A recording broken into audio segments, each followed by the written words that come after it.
All right, welcome to this episode of Hey Girl. I am your host, Bill Janisse, and I am thrilled to bring you the very first episode of National Gay Pride Month. It is Pride, everybody. I mean, this show's pretty gay driven every day, but this month is gonna be like, what's the word?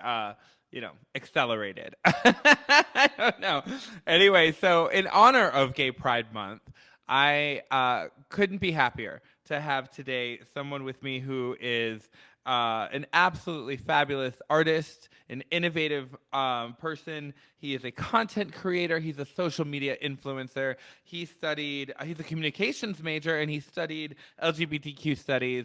And he's just one of the most lovely people you ever want to meet. You probably follow him on social media under the title A Functioning Gay. And this is Zach Rickel. Hey, girl. Hey, girl!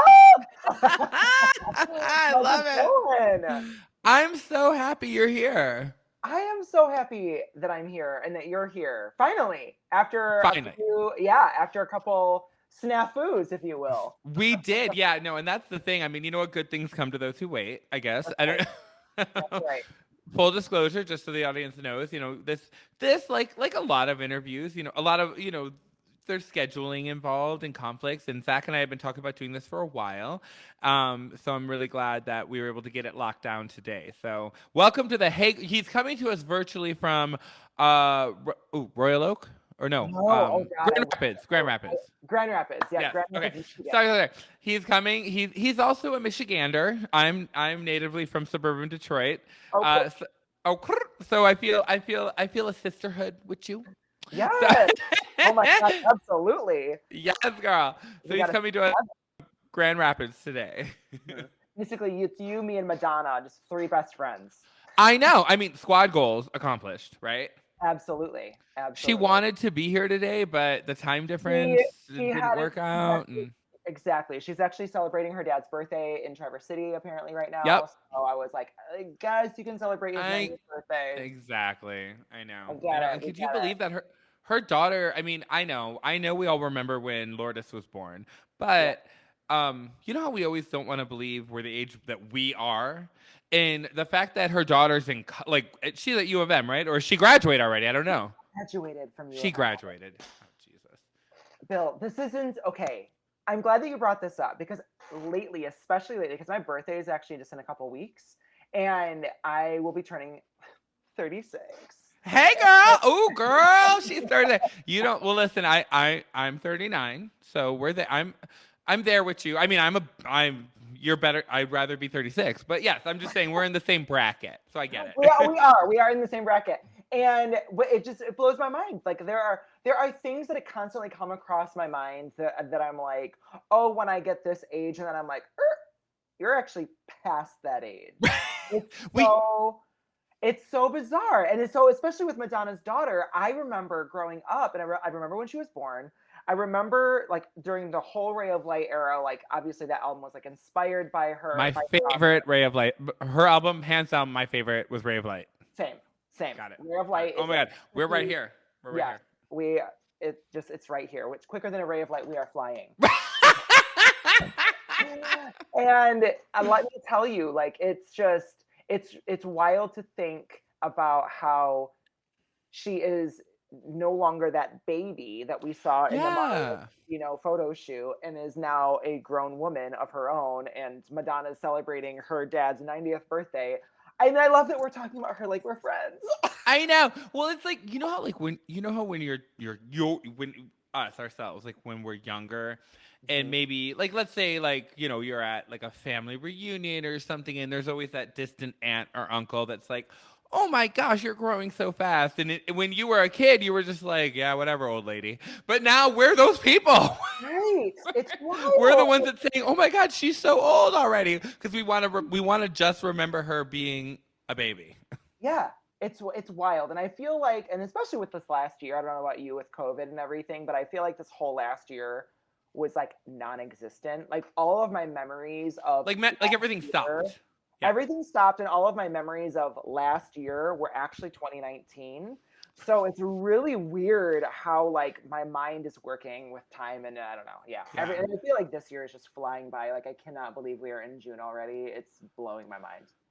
Girl, I hear you. I swear, Real. but you know what? I swear, I sometimes I feel like I have it even worse, where I literally just talked to a friend moments before we went on the air, and referenced something that we did this morning. He's like, "Bill, that was 2 days ago," and I was like, "What?" I was like Oh my he's gosh. like, that's how the time is meshing. Right. Yeah. You're like, no, it was this morning. I was like, "No, no, I just saw you this morning." He's like, "You're sick." No. Oh my gosh. Wild. That's Oh my wild. God. Well, we have a lot to unpack here because obviously, we're going to get into pop culture. We're going to get into social media. We're going to get into queer culture and history. Yes. And what a better not would there be a better person to have these conversations with in honor of National Gay Pride Month. So Oh my gosh. thank Well, you. thank you. Thank you for being here. Well, thank you. This is my very first podcast that I've ever been a part of. So this is like a huge honor for me. And I'm just excited. I'm excited to be here. I'm glad that you reached out, and this is going to be great. I'm I excited. love it. Yes, girl. Thank you. I wasn't planning on saying this, but I'm gonna say it. Like Okay. full disclosure, audience, like we don't know each other. Like this really is the first time we're talking because I feel like we're vibing so much. People are just gonna think, oh, he's interviewing his friend, so it was easy. No, we're Right. really Yeah, we have never met before. right. This is our first like real conversation, and yeah, no, this is like very real. I'll just I'll start because it's my show, so I feel like I can. But no, I'm kidding. I'm joking. Get it started. No, I was being sarcastic, but I just want to say I'll start it off by saying I reached out to Zach because I became such a huge fan of his Instagram account. Obviously, he's on TikTok and you're on Twitter too, right? Yep, Yep. and Facebook Um, even. yeah, and he's all across the board. I personally just I believe I my first time seeing him was on Instagram, and his content is so entertaining, so funny, and it's smart. And here's the thing: most people, and this is not meant to sound in any way negative, but this is a reality. Most people do not understand or give comedians credit for being intelligent in a way because like they don't. You have to be smart to create those kinds of entertaining and intelligent jokes, right?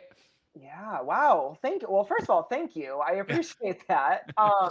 And now that you say that, and I'm like thinking to myself, I'm like, what do I do? And I'm like, oh my gosh, absolutely. Because especially with what I do in creating memes, there are so many layers and references sometimes in them that I don't think people necessarily get. And I wish I had an example right now, but I don't. But like, um, there's just oftentimes I'm referencing a couple different things, whether it's in the meme itself or the meme plus the caption or whatever. Or plus And like the pop culture reference from maybe a decade ago that yeah, only some of us get, but I mean a large amount of people get, but your content, I want to give you this compliment. Your content is not just specific to maybe people in our age bracket. I think it entertains and caters and to everybody, and I think you have a lot of like young millennials that are engaged with you, which I love.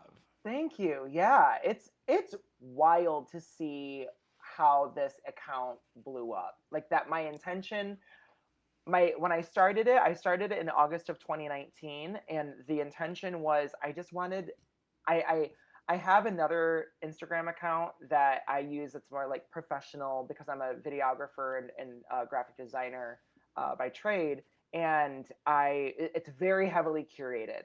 And so I was just like, I just want like an account where I can just have fun and like not Yeah. worry about everything being so like perfect. And so I started it as kind of both memes and personal, and I And just for I'm sure it was a creative outlet for you. yeah, absolutely. And it was and I wanted to, I was like, I have so much pop culture knowledge and just Mhm. shit stored in my brain that I'm just kind of like, that I like want to get it out and talk Yeah. about it with people and share it with people, whether one person likes it or 1,000. Yeah. all of the sudden, slowly but surely, I started gaining followers. And then once the pandemic hit, that's when my account really started taking off. So Yeah. it was wild. So I love that. So we're gonna circle back to this, but Okay. let's just take a minute. I want you to tell I know of course that we already mentioned that you're from Michigan. Give the audience a little bit more of a backstory on you. Like Cool. we want to get to know you. We know how funny and talented you are, but I want to know about Zach. Okay. What? Okay. That Whoa. was my very Oprah moment where you ask like Who am the I? most layered textured question and then I sit back and I go. Go. Exactly. Who am I? And I'll just Well, first drink of all, my I am a cocktail here. Gemini. Yeah. I am a Gemini. My birthday's June 18th. Right. Um, And yeah, it is coming up, it is girl. coming up. She is Yeah. a pride baby. A Pride baby. And usually Grand Rapids Pride actually falls around my birthday. It's usually either the weekend of or before or Mhm. after. It's like it's always fun. So I'm always like, it's my birthday party. Like, hey. Right. They're here for me. Exactly. Oh my gosh, you guys did this again? You really shouldn't have. um But you should have, and I'm yeah, glad you did. No. exactly. You really should have. Should have done a little bit more, but whatever. Right. Yeah. But who am I? I mean, gosh, I've born and raised and have lived in Michigan my whole life. I'm originally from Benton Harbor, St. Joe, Michigan. Um, I moved to Grand Rapids actually originally for cosmetology school, believe it or not. Yeah, so I did that. I went to the Douglas J. Aveda Institute. Ended up getting my cosmetology license. Uh, oh gosh, what day was it? It was New Year's Eve of 2008, so like going into 2009. And I remember taking that last exam at the licensing place, and I was just like, this is either going to be an amazing New Year's or a horrible New Year's, because you find out right away if you passed or not. And there's two exams. It's like a practical and a written one. And so and you have to take them on separate days, and it's just like this cluster. Just And anything to make it more complicated, right? No. exactly, right. And at the time I didn't have a car. So it was just like all of this just like Another factor. Yeah. exactly. And so, but yeah, I ended up passing and it was great. Did that for a few years, ended up not being in love with it like I thought I initially was. And then I had at the time back in 2010, I met someone who I'm the type of person where I'm like I go like 0 to 60 fairly quick. And so I met this guy, fell madly in love with him, but he wasn't out yet to his family, and he's from a very small town just outside. Oh, that makes it hard. Yeah. It does, but it was in that moment that I was like, I want to do something and help people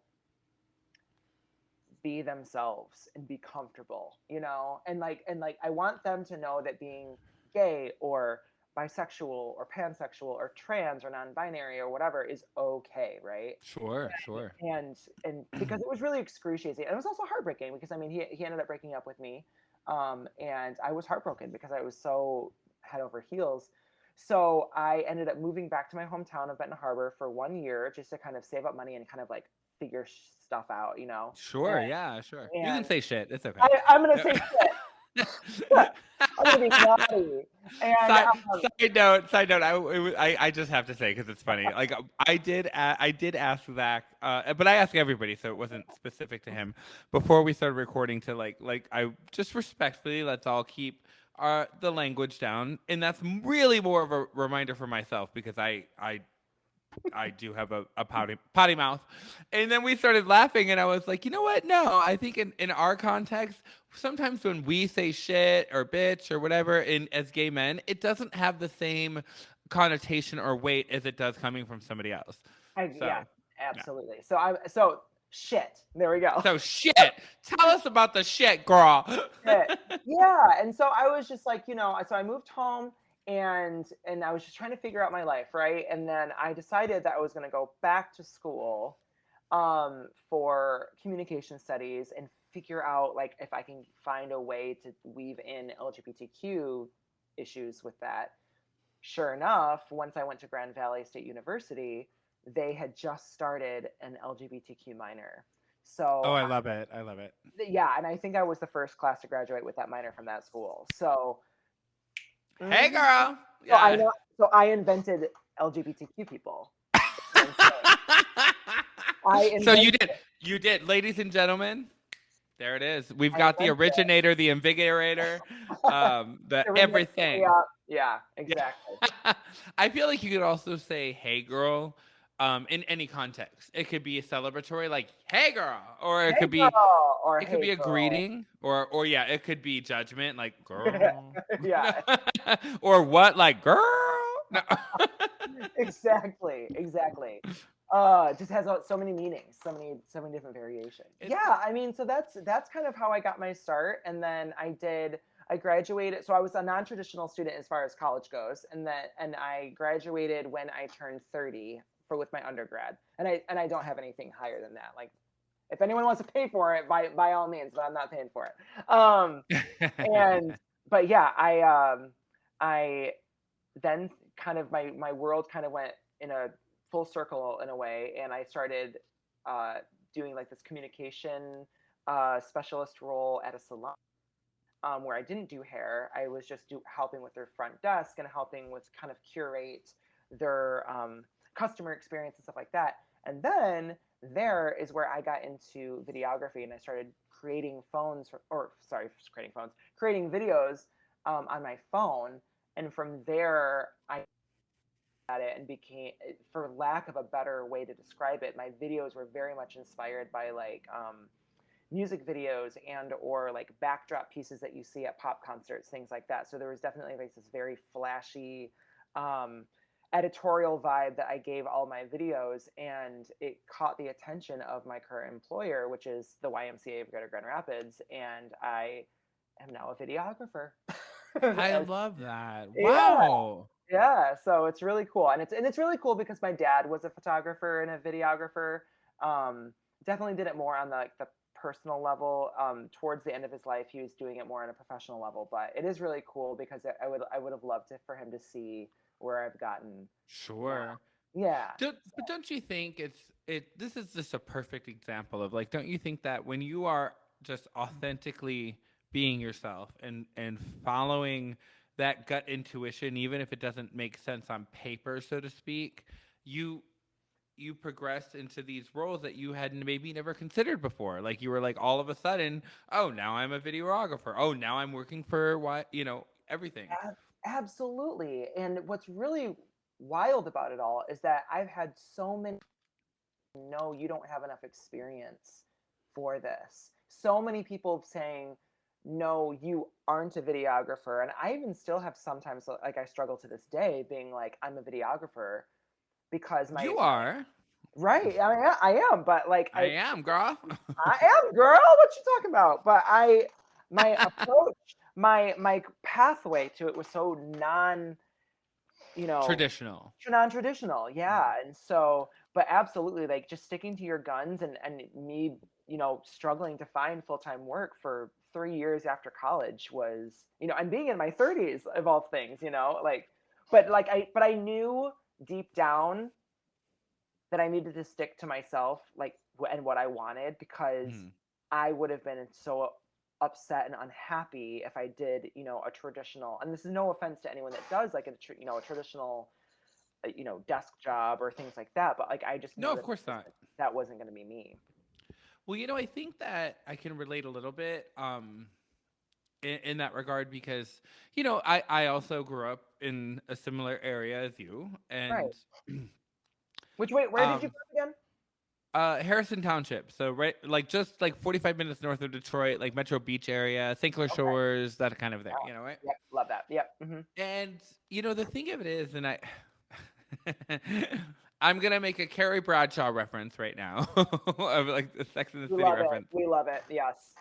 I don't remember the specific episode, but I do remember there was an episode where they were you know how she used to they always had this like brilliant shot of her at her laptop in her Greenwich Village town home that she could never Hmm. afford as a freelance writer, but like Exactly. Yeah. Exactly. She's right. always so distraught, and she's always Right, just, right. she's just like, oh, like Uh, I always love this, like the right. Right, right.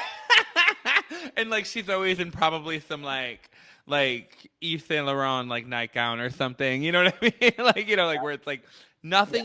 nothing about this visual you could afford as a freelance writer in New York City. But Exactly. okay, we'll roll with it, right? Mhm. No, no, but there was one of those moments, like, you know, the types of scene I'm talking about, where she's Yep. just typing, and then they have like that voiceover, right? Hmm. And she said something about like, you know that expression like, are we shitting all over ourselves? And she said something like, not all of us have the same journey, and we can't compare ourselves. And she's like, are we shoulding all over ourselves? Like, are we shoulding everything we thought we were supposed to do by this age? Yeah. And that always stuck with me because I feel like I particularly do things differently. I'm Hmm. not saying I do everything right. I've had many Right. failures. But listen, I feel like I've found, and I think you're the same, I've learned more about myself in my failures than I ever did in my successes. Yeah. Absolutely. I feel like maybe as queer people, do you identify as gay or queer, or how do you identify? I love that question. And I hope I'm not being disrespectful to anybody. This is I personally, I don't mind any of the labels. I'll say that up front. But Yeah. I personally find myself, if somebody asks me, I say I'm gay. But I don't mind if somebody calls me queer. I mean, believe me, I've been called way worse. So Well, I think that okay, so I think that you and I being in, in a similar age bracket, we grew up with the word queer being derogatory. yeah, it had a negative connotation It to it. had a negative Exactly. connotation, and that I would say only within the last 5 to 10 years. I'm gonna say mainstream wise, I would say even maybe shorter than 5 years, where that word Yeah. has really taken on a new meaning. Yeah. And but I would say us as gay men, so we experience a lot of failures because or the fear of a lot of failures because growing. Or the fear of rejection, or the fear of what are people going to think if I'm my authentic self, because it wasn't Exactly. accepted. I didn't mean to cut you off. I got excited because I was agreeing with you. Yeah, no, but absolutely. So I think that, it's interesting, and it definitely preps us for life, but at the same time, we just experience a lot of either we do experience failures, or um we perceive that we are going to Discrimination too. discrimination, and you see it too, even if you're so someone like me growing up in the Midwest in Michigan, or and um we grew up in I would say like the east side of the state is a lot more progressive than the west side of the state. I'll agree And with that. Yeah. yeah. And so in my area, I was kind of taught that being gay is wrong, it's sinful, it's immoral. There wasn't much discussion about trans people because that term is relatively new, um, at least mainstream wise is and whatnot. But everything was very gay centered when I was growing up, Right. and especially with like the AIDS epidemic in the 80s and the early 90s and things like Hmm. that. And so it was just always bad. It was not a good thing. Right. And so I have had this And it fear. was also fear based. When we start Yeah, talking about like the AIDS, epidemic, it was, people were terrified, and rightfully so. At the time when, just like at the time of anything that is a new, ironically enough, we're coming off of COVID, like, which is a different. It's not a sexually transmitted disease, but I mean, like, when you have widespread fear hmm, over health, it can get intense. absolutely. It can get really intense. And I remember my mom telling me that my dad was in a hot tub once. So I have an uncle who's gay, and I remember when I was really little, my dad was in the hot tub with him and his partner and some other family members, and my uncle had spilled his drink by accident in the hot tub, and my dad flew out of the hot tub because he thought he was going to get AIDS. And I was brought Because up, of some small particles of bacteria of your uncle drinking it, and then it right, spilled. Okay. right. And as far as I know, my uncle does not have AIDS, but I was brought up with this idea that if two men have sex, they are going to get AIDS. Yes, And that was the narrative. that was the narrative. And it wasn't that they had to be infected, or I'm sorry, I don't know if that's the politically correct term, but I don't know if they have to be carrying the virus or the disease. Um, but I was brought up believing that just two men having sex, instead of making a baby, it creates AIDS. That's how I was raised. Yeah, I And get it's it. so, and it's so sad. And so you grow up with these fears, and then these things also just kind of turn into all these like negative things. At least for me, they did. So I had a big journey about like trying to unpack all of that. I'm still trying to unpack some of Sure. that, today. So Sure. probably why No, I'm and so funny now. what'd you say? I said that's probably why I'm so funny now. Yeah. Listen, you know what? I love everything you said, and I promise I'm not trying to flatter you by agreeing with everything you say. I'm really like it's very true, and I don't know if it's because we both grew up in the same Midwest or what, but I had Yeah. very similar experiences, so I can get it. And and I think it was just also fear based. It Mhm. was, we were told that if two men were together, that they were going to get AIDS, Mhm. even if there was no infection on either of them prior to that. And I think that's a fear based narrative. And when you're young, you don't know what to believe except for what's on the news, or what your conservative family members are telling you. Mhm. Let me ask you. Because I grew up in a very conservative, right wing, Republican, Christian, Pentecostal household. Like we went to church 3 times a week. Woof. Sunday, yeah, girl, Oh. girl. No, that deserves a drink. I'm gonna take a drink. I know Yeah. you're not. I know you don't Yeah. drink, but I'm taking a I drink. I need So to take a I need to take a drink just because I'm like, oh, I feel that. That is wild. we went on Sunday morning, and then Sunday night, and Wednesday night. No offense, that sounds awful. Yeah, it was, but but I'm just. Oh, like to But me, church has always been really hard for me, but mhm. maybe that's just because I'm still. Here's yeah. Well, I think for me, because I had grown up in it from like before I can remember. Yeah. You were already kind of programmed to believe that this is what you do, this is Hmm. the right way, Yeah. and if you're having gay thoughts, they're lies from the devil, Hmm. or it's not right. Like the church I went to actually I think subscribed to the idea of that being gay doesn't even exist. Right. It's you being deviant. You're the freak. You're the deviant. You're giving in to the devil. I mean all these things, right? Yeah. Um Meanwhile, I always thought my youth pastor was really hot. But no. I completely feel that. I have had similar situations. It was getting a little too deep. I had to tell a joke there, but it's a true joke. I really was like, "But you're cute."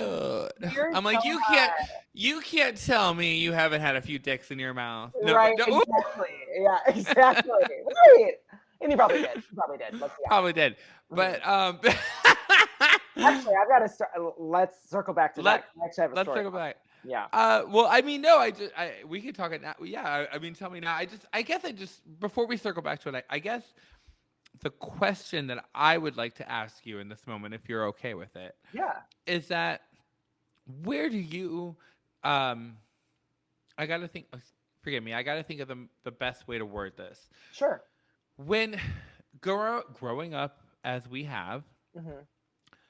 where do you find yourself separating those types of ideals and those types of things that were kind of embedded, instilled, and maybe even programmed in us as young children to get Hmm. to the point where you start accepting yourself and start saying to yourself, because that's a big journey.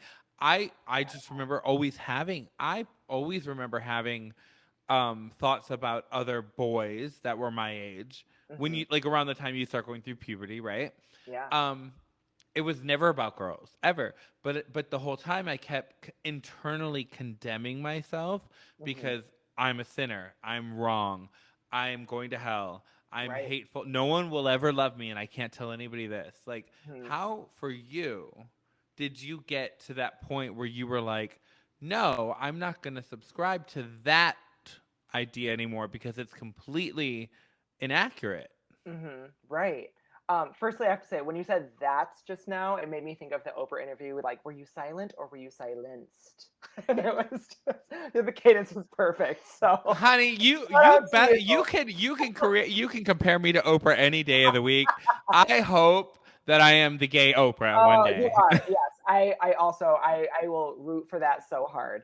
Um, but that's a really good question of how I think that I Because I would imagine it was sorry. I yeah, would imagine that was a struggle. I know it was a struggle for me yeah, to come to terms with the fact that the the romantic, emotional, and physical emotions and feelings and thoughts that I was experiencing towards other men was always told to me that was unnatural, and right. and even to the point that it was not only unnatural, that it was false. Like if you're feeling that way, there is something medically wrong with you, Right, right? right. Yeah, absolutely. And I was fed a lot of those same things. And I think for me, firstly, so that all said, and even the thing that I said about my dad, my parents, I didn't really realize how progressive they were in raising me and my brother and my other siblings. Um, until I was in college and learning about gender studies and things like that. Because originally, before I switched to an LGBTQ studies minor, I was a gender studies minor, and so I was in these gender classes, and I took this one class called Gender and Communication, and we were all just kind of talking about our childhoods growing up, and almost every single guy in the class was like, "Yeah, if I played with Barbie dolls, if there was anything that was deemed effeminate." And I started playing with it, whatever. I was not only told not to do it, I was punished for it. Blew my mind because my parents, I played in my mom's skirts at a very young age, and I was never stopped. In fact, my dad would always get the video camera out and start recording me, and I'm running around the house in her skirt singing Little Mermaid songs and Cinderella songs. I love I it. loved the Disney movies, and I was always obsessed with all of the female characters, especially the villains for some reason, which is really funny. Like Ooh, Maleficent, girl. and That Stan Maleficent. yeah. And oh, I'm Wait, just like who's your favorite Disney villain? Maleficent by far. Um, I Maleficent. think I like the Sea Witch Ursula Yeah, personally.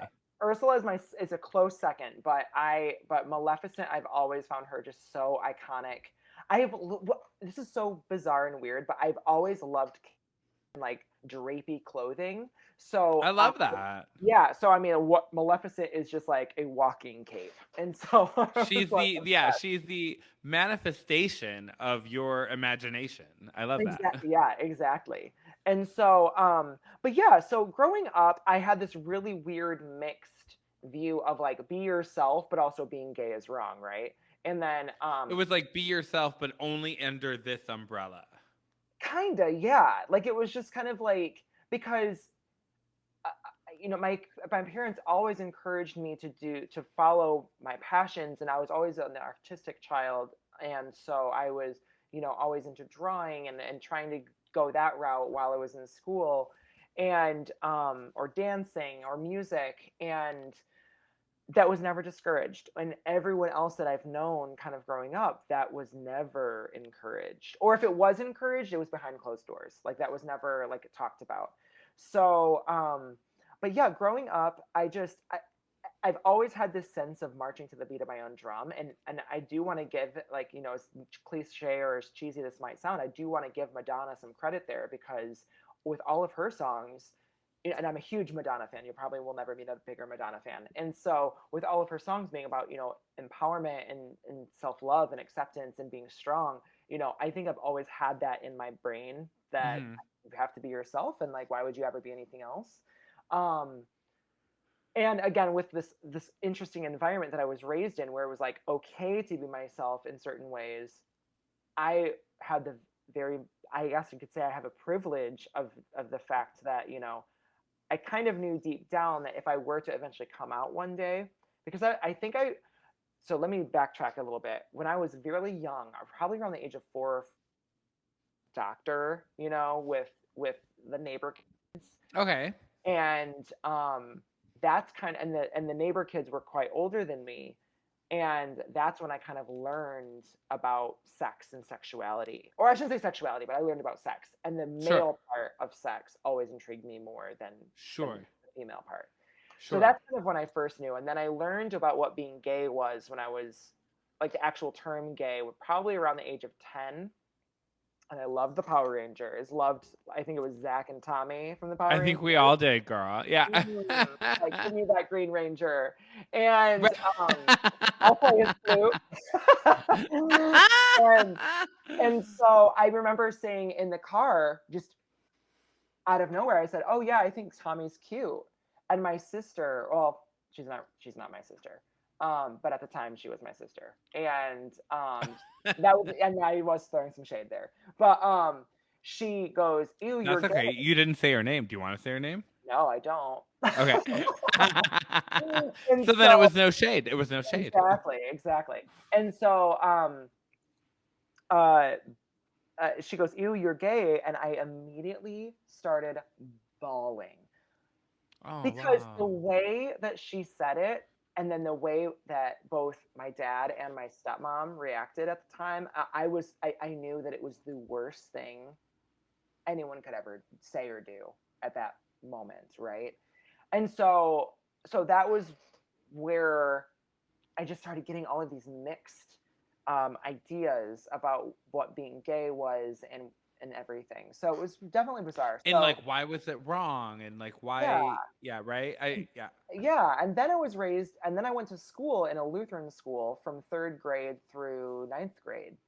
So I was brought up again in all of those, and all of that schooling, that being gay is wrong. I remember when Ellen came out on her sitcom, and Oh, yeah. I remember that. Yep. yep, and that was a huge, huge deal for all the listeners out there. You need to understand that that was unheard of at the time. Like, Ellen was massive. That sitcom was massive, and I know that we all know her story, and I know that people think she's problematic these days and whatnot. But like, you have to understand that back then, like, that did not that was a career ruiner. Like, and It was. Yeah. it Well, I did. remember. Wasn't there a there was a magazine cover that's kind of flashing to my brain right now. I Time I magazine. want to think it was Time magazine. Yeah. And she just said, "Yes, I'm gay." Was the headline. Yep. And I remember going to youth group at my church at the time, Yep. and my youth pastor ridiculed it. I had a youth pastor that literally said, "I think all homosexuals should be lined up and shot." Yeah. And at that point, I was already like 13 or 14 or whatever, or maybe 12. I don't know, but you get it. Like, Mhm. I was at that point where I was already having those thoughts that I'm different than everyone else. Yep. So, can you imagine like what that felt like? And this isn't about me. I'm just giving a personal example. Yeah. But No, like I agree. everybody in our situation must have felt that. Yeah, absolutely. It's because those are such formative years, right? Like, between the ages of 8 and like 15, so formative. You're developing your Yeah. personality, you're learning the things that you like in all facets of life. And so it is, when you hear these such negative things about something that is just so you, Or but also so natural to you. yeah, Yeah. it's really, really, it's sad. So I'm sorry that that happened to you. That Oh, sucks. well, thank you. That sucks. But yeah, and so, to a long-winded answer to your question, I started It's accept. okay, girl. I get long-winded all the time. Don't worry. Yeah, yeah. So I came out actually at the age of 16. It Oh, was wow. Oh, I good for was you. really I was really, really young. Actually, I might have actually it was I might have actually been 15. I think that I was about to turn 16. Good for And you. thanks. Yeah, and it was just one of those things where I've always been really close with my mom, and we're still close to this day. Love her. She's the most important thing to me. Oh, I Um, love that. but we were, at the time, we're having a lot of fights. And this is what's really bizarre about this whole thing, right? So after all this upbringing and these mixed signals and whatnot, so she and I got in a fight, and I remember her being like, you're out of the house. Like I don't want you in this house anymore. Like you need to move out. Oh no. Yeah. And I was like, again, I was about 15 at the time. And I remember deep down that if I told her that I was gay, I wouldn't get kicked out of the house, which you'd think would be the opposite, right? Especially at the time, you'd think that people would be like, oh, you're gay, you're definitely out of the house. I don't know how I knew that, but sure enough, I came out to her in a letter and she did not kick me out of the house, and we worked on it, and she didn't love the idea right away. Um, but I was very fortunate that she again did not kick me out of the house, and we worked through Yeah. it. And and now she's my biggest supporter and has been my biggest supporter for a very long time. I mean, she's always supported me, but like, Oh, I love that. That's yeah, great. I love that. I'm very fortunate that being my authentic self has has done more good than bad for me. Then bad, yeah. Oh, I love that you say that, because I think a lot of times as members of the LGBTQ plus community, Mm-hmm. we're so used to seeing or hearing our stories told through a great deal of struggle, Mm-hmm. and that is, there's definitely a lot of validity there, but it's always so refreshing to hear somebody have the story where, yes, you get to the point where you're like, yes, it was internally hard and there were some Mm-hmm. things I had to work out within myself, but when I came out to the people around me, that they were supportive, and I love that. Yeah, absolutely. And I was very, very lucky. Like my siblings were all okay with it. My dad, so again, with everything that I've heard my dad say, when I came out to him, I was shocked by his response. He had the best response out of anyone that I came out to. Oh, I love it. What was it? What was it? I was on the phone, I was sobbing. I had another fight with my mom, and I was sobbing, and I was like, Dad, I have something to tell you. And he was like, what? And I was like, I'm gay. And he was like, well, I knew that. And I was like, and here I am thinking that like he's gonna murder me. But Right. like obviously, I mean, my dad, I, again, after I came out, was like again my biggest supporter. And I mean, he took me to my first Madonna concert before I came out. He took me to my first Cher concert before I came out. So yeah, Oh, yes. yeah. I And mean, share, like he knew. He definitely knew. girl, I love that. I love Yeah, that. I mean, and, what a blessing. I love that. That's really amazing. And I I was know, very lucky. Yeah. not everybody's had that experience, but it's Hmm. actually so inspiring to hear um, that that happens. And I do think that we are moving culturally in society to more of a place like that. Hmm. I think when we Absolutely. were younger, it was still so. I'm not sure if this is the right word, but it was still so kind of taboo, and it was still Hmm. reflected on in a negative light. You know. Absolutely, it was. It absolutely was, and especially, and that's kind of regional, right? Like maybe in New York and in San Francisco, LA area, maybe it was a little bit more accepted at the time when we were growing up, but in the Midwest where we were, that was not the narrative that we were told. So Exactly. Exactly. yeah.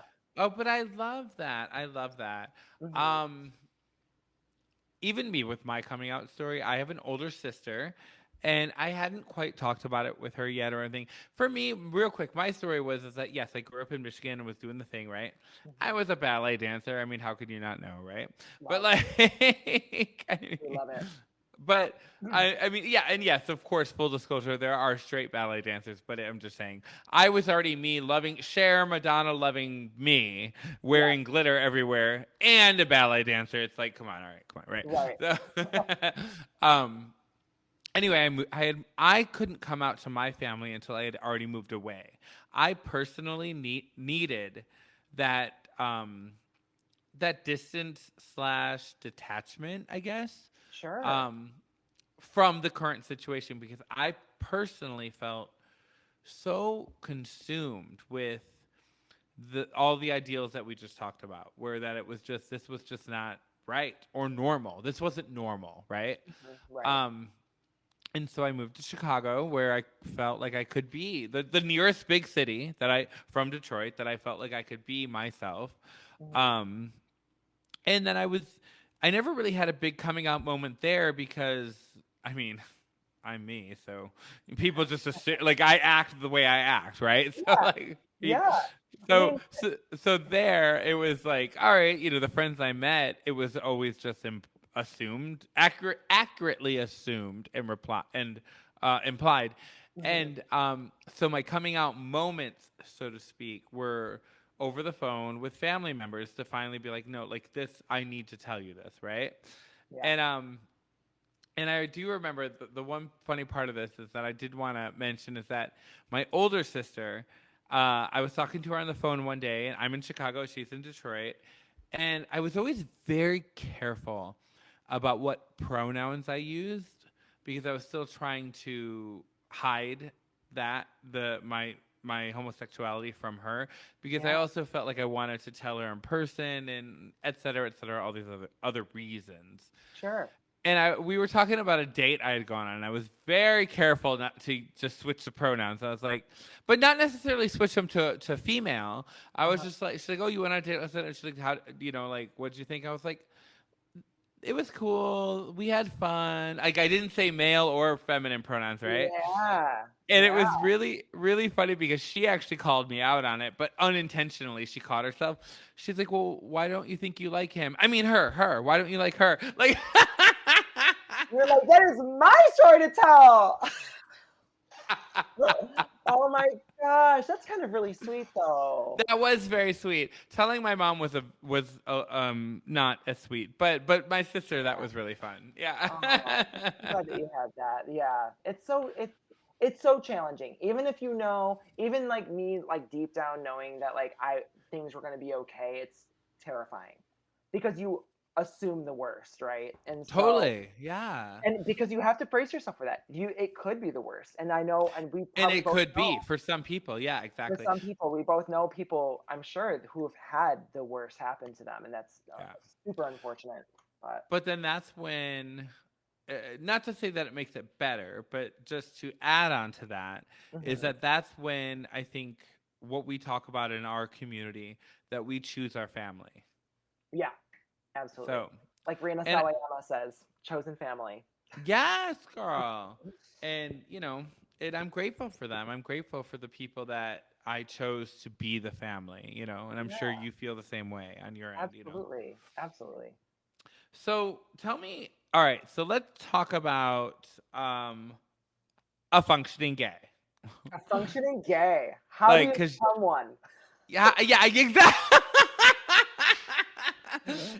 How do we function well, girl? Come on. Yeah, right? Tell me Seriously. a little bit about the creation of that and the name, which I think is brilliant. I come from a pretty strong marketing background, so again, I'm not trying to flatter you. I am one of your biggest fans, Oh, thank seriously. you. Thank you. I'll follow me until you love me, paparazzi. I Uh, love you, girl. Yeah, yeah, yeah. exactly. Yeah, come on, Gaga. Come on, Gaga. Um, yeah, so Tell me how we started this. yeah, so in 2019, like I said, I was just looking for like a creative outlet. I felt like I was a lot of the stuff that I was doing at the time, especially professionally, I was all very heavily curated, and I was just like, I need something that's just like fun and taps into my pop. Like I'm obsessed with pop music specifically. Like I love pop culture, but like pop music specifically is just like my sweet spot. And I was just like, I just want to like do something that just dumps my knowledge, but also make it funny and just whatever, right? And so I was at the gym one day, and my one of my best friends, his name is Eris. Shout out to you, Eris, because I know you'll be listening to this. Yes, yes. Hey, girl. Hey, girl. But I was talking to him, and all of a sudden, when it just popped in my head, I said, "A functioning gay," because I was thinking about Mean Girls, where you meet Damien, and she's like, "He's almost too gay to function." And I was like, well, what if I was a functioning gay? That's And brilliant. so, I really like that. thanks. Yes. Yeah. And so I was, and I love Mean Girls. Like, Mean Girls is my all time favorite movie. And I mean, who doesn't love Mean Girls? I think that there's a problem if you don't love Mean Girls. There Right. is a huge problem if you don't love Mean Girls. And so I love it. We full disclaimer, we are the community of inclusion, but if you don't like Mean Girls, you can get the fuck out. Yeah, No. exactly. I don't know her. And I don't so know who's she yeah, at? No. yeah, who's she? What? Um, but yeah, and so my friend Eris is brilliant and has a great, he has a really good eye for taste and things that are just good, like he's just got good taste. And so, and when I ran that across him, he was like, no, I think that's kind of a really good idea. And I was like, all right, I think I'm just gonna go for it. And again, it was just gonna be, I had no intentions of making it like something like massive. It was just I needed something just fun as an outlet. So whether I was going to get 20 followers, and it was also a personal account as well. And so like I think the first thing that I was doing, I was just like being douchey and like flexing or something, just super dumb. But I was just like, yeah, let's just do it. And then all of a sudden the memes started coming out, and um it was just kind of just happening. And then the pandemic hit, and that is I made a meme where I re-edited Gaga's infamous "there can be 100 people in the room and 99 don't believe in you." I edited it so it was like, I think the caption was like, Lady Gaga explaining how you get the coronavirus or something like that. And It's she and brilliant. and I It's edited, brilliant. yeah, and I edited it so that is she's saying like there's there can be 100 people in a room, but all it takes is one, right? Because that's all I it love takes is it. one. Yeah, I And love it. all of a sudden, and I remember making it too. I remember making it. I was right at there's a bar in town called the Apartment Lounge. It's the oldest gay bar in West Michigan, and I I've been love. there. I've been You there. Yeah. have? Oh my Yeah. gosh, we love it. Apartment Lounge. If you're listening, we love you. Hey And girls. Yeah, yeah. hey, girl. Send, And I will send me text me just so I get it right, and I will add the link to their information in the description of the yeah, episode. I would love that. And so I was meeting a friend there, and I was in my car right before we went in, and I had the idea, and I was like, I'll be right in. I need to make something really quick, and I did it, and I posted it, and then literally from me walking to from my car into the bar, which was like maybe 20 feet, all of a sudden I just got my phone was blowing up. It was like, and that was my first like viral moment. Um, Wow. it was fun. Yeah, it was just really cool. I mean, like a huge dopamine hit, right? But then Oh, totally. yeah, but ever since then, it just started kind of taking off, and then, unfortunately, obviously we had a pretty heavy summer with the Black Lives Matter movement and the George Floyd murder. Um, but with all of that, there was like a lot of really great conversation, right? And I was trying to figure out what my place was because I was just teetering on 10,000 followers at that point. I was like maybe a few hundred followers away, and it's interesting because the more followers you get, people's perceptions of you change. Because new people are coming to your page, they haven't seen how you started, they haven't seen who you are, where you're at in life, they have no idea. I mean, especially for someone like me, they don't even know what my name is. So and obviously with my aesthetic or whatever, like I do 5 memes and then a photo of me, 5 memes, a photo of me. So that's like the thing that I have going because I wanted to keep part of it to be personal, and that pisses some people off, and I don't really care. But because I will every time I post a photo of myself, I lose followers. I just want to throw that out there right now. Every single time, it's wild. I'm like, why do people care? It's so weird. Why do you think that is? I don't know. I have assumptions, and it's going to make me sound like an egotistical maniac, probably. But I don't think people like seeing. I don't know. I don't want to even say it out loud because it does sound really stupid. Just say it, girl. But Just say it's just me. It's well, just me, you, and Oprah. Just say it. it's No. just right, yeah, exactly. In our hundreds of thousands of our followers. I some people would consider me Do they find it attractive. vain? Vanity is something, but I think that people don't like seeing attractive people have a personality sometimes. They don't like, and it was, and and I'm sure we'll touch on this, but like I didn't grow up. I had a very hard time growing up as well. On top of the whole gay thing, I had a huge struggle with body image, and I was an overweight child growing up, and I yo-yoed a lot, especially once I hit middle school and high school. I had periods of my life where I was very fat, and I had periods of my life where I was very skinny. and I have always struggled with my body. And so I had this really horrible, and then not to get, okay, this is just to help create context, but this is going to get pretty deep for a second. I was also molested by a family member between the ages of around 8 or 10 is when it started, and it lasted through I was 15. So Oh wow. yeah, so I know that's really heavy, and it, yeah, No, it's okay that that's heavy because this is real life. it is, And yeah. that's the thing, like we're always so scared. I mean, yes, we want to be entertaining, we want to be funny, we want to be fun to be around. Hmm. But the reality is there's real life tragedies happen all the time. And what Absolutely. I think a lot of times is, again, I'm not trying to exclude any other demographic or community, but since it's Pride Month and we're talking about our community, Hmm. I will say that I think a lot of members of our community suppress those emotions and Hmm. experiences out of fear of being rejected or out of fear of being told that they're being dramatic or that Absolutely. they're overthinking it or okay, drama queen, get over it type Ab- thing. Absolutely. And I think that you are spot on with that, because I've been accused of that my whole life and continue to be accused of it. And I kind of just own it now, because I'm just like, say I'm dramatic. And maybe I am being dramatic, but I was like, this is how I feel. It's like, this is how I feel. These are my emotions. And, you know, And sorry I if think it bothers you, you that's know? actually one of the wonderful benefits of over the last 10 years, this acceleration of the social media medium and Mhm. platform is that we can connect with people that feel the same way we do, even though they're not geographically close to us. Right, exactly, absolutely, and it's a really beautiful thing that we can find people all over the world, not in just in the U.S., but like all over the world, Yeah. who feel the way that you do or like certain things that you do. It's a really great way to feel connected and share these experiences. And so I bring all of that up because I think that you asked me why people don't like the fact that I post photos of myself, and I just think that you know they look at me, and a lot of people think, oh, he's this attractive white gay guy, he's being vain. And sometimes I am. And I have to say, I am proud of myself for every time I post a photo of myself. I never do it, try to being all like inspirational, like, oh, like, inspirational quote while I post a Right. thirst trap. I, Right. Right. I pretty much am upfront in the caption of it. I'm always like, this is like, look at my body or look at me or like I kind of make a joke out of it sometimes too, but it's just I'm like, yeah, it's a photo of me. Sometimes it's a thirst trap, sometimes it's not, but like this is my page.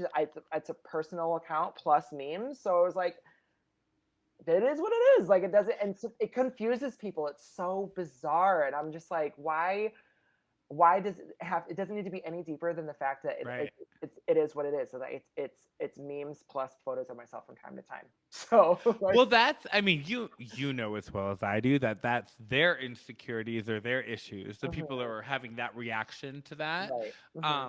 Of course, it never feels good to hear that reaction when you're the one it's being directed at. Hmm. But no, but I think you're doing it all right, and I agree with you. I think it is funny because you post some really funny memes, and it's great, and then you post a couple pictures of yourself, and you're completely upfront about it. You're like, "This is I post like this. I felt fierce today, so here this is." Yeah. But here's the thing. I really hate that expression, thirst trap. I think Hmm. it has. I know. I think it.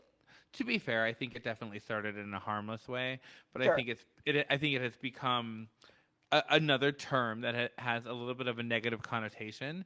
Yeah. Um, I've never thought of but that.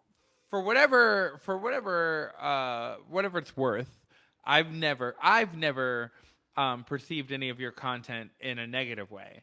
Well, thank If anything, I think that it's celebrating body positivity, and your page is not flooded with that. you. I've Mm-mm. looked at, we've all seen Instagram and Twitter and Facebook accounts Mm. that literally are just 100% selfies of the same person in a shirtless photo in the mirror at the gym, whatever. And you know what? which fine, do you? I'm not. Yeah. I know that sounded judgmental, and it really wasn't. I was just making the comparison. But do you? But what I do find funny, I will say this: I Uh-huh. think it's funny when people maybe do post that quote unquote thirst trap, and they're like clearly at the gym, Hmm. um, and they look great. So I will give you that. I will celebrate you all day long for the Yeah. hard work and dedication you put into your physical health. So Hmm. bravo. Hmm. But I always find it funny when they post like a quote unquote thirst trap, but then they try to put some sort of like other spin on it where they're just like like Makes no sense. It makes no. right You're like, what? Like, what does this quote have anything to do with the fact that you're like that you're standing there shirtless. that you're standing there? Sure, exactly. It's just kind of like what? It's so weird. That's why I was like, I've always mocked that. When that started becoming a trend years and years ago, I mocked it right away. And this, I mean, like if people want to get offended by that, I guess be offended. But I don't understand that. Just own it. You don't need Own to it. you don't need to try to deflect the fact that you're being vain. Because I think Right. because I think that's That's where where it's coming from. Yeah. that's where it gets problematic, if you want to say problematic or negative or whatever. It's because that's what people are doing. That's the fact that they're being vain Yeah. when but just own it. Be vain. Well, it's kind of the same thing when people. It always drives me crazy when people when they preface something they're gonna say with, "I don't mean to be a bitch, but," and it's like you almost want to say, "But I bet you're about to be." So go Right. ahead. And Yeah. it's in a way, it's a similar way where they're like they know they're posting a thirst trap, but they want to let themselves off the hook. They want to let themselves off the vanity hook Yeah. And I also by hate saying too. it's something inspirational. Yeah, and I also hate too when people post like these photos and that show off their body, and then get upset when people objectify them in a way. Like they're Oh, totally. Yeah. and I'm not talking about like there's a difference between I mean it's all about what the photo is, right? And that there are certain photos where I have posted that I didn't think anything of where people will start making really sexual remarks. And I'm not just saying like, "Oh, you're hot." Like they'll get like pretty down and dirty. And I look at the photo and I'm like, okay, this photo is like clearly not about that. I'm like fully clothed. Like, what's going on here? And I'm just kind of like that. To me, I'm not okay with that. But when I post a photo of myself and I am, you know, not as clothed or whatever, it for me it comes with the territory. And I'm not saying that it's okay to like I know that people are probably gonna be like, oh, he's like, come at me for rape culture. That's not what I'm saying. It's just like you have to be aware of the fact that like if you're posting a photo that is in a seductive manner, that kind of stuff comes with the territory. And I hate when people get mad about it because I'm just kind of like, what do you think people are gonna do? And again, I'm not saying it's okay for people to be like, oh yeah, I want to be a cock destroyer on you, like whatever. Just like stuff like that, that's unwarranted. But I mean, you can keep it. You can. What am I trying to say? You can take the vulgarity out of it.